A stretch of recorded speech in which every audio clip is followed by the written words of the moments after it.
আসসালামু আলাইকুম প্রিয় বন্ধুরা, আপনারা কি জানেন রাসূলুল্লাহ সাল্লাল্লাহু আলাইহি সাল্লাম ঘুমানোর আগে কিছু বিশেষ কাজ করতেন, যা রাতকে শুধু ঘুম নয় বরং ইবাদতে পরিণত করত। ঘুম শুধু বিশ্রাম নয়, বরং এটি হতে পারে জিকির, দোয়া আর সওয়াবের উপায়। আসুন জেনে নেই ঘুমের আগের 4টি গুরুত্বপূর্ণ সুন্নত, যা প্রতিদিনের অভ্যাসে পরিণত করলে আপনি পাবেন অগণিত বরকত। প্রথম সুন্নত, উজু করে ঘুমানো।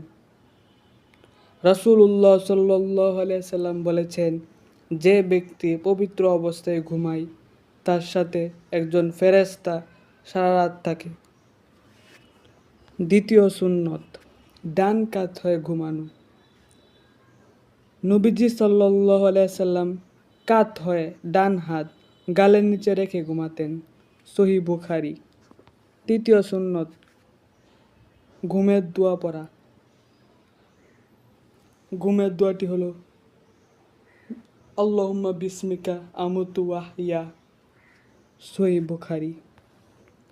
চতুর্থ সুন্নত, আয়াতুল কুরসি ও 3 কুল পড়া।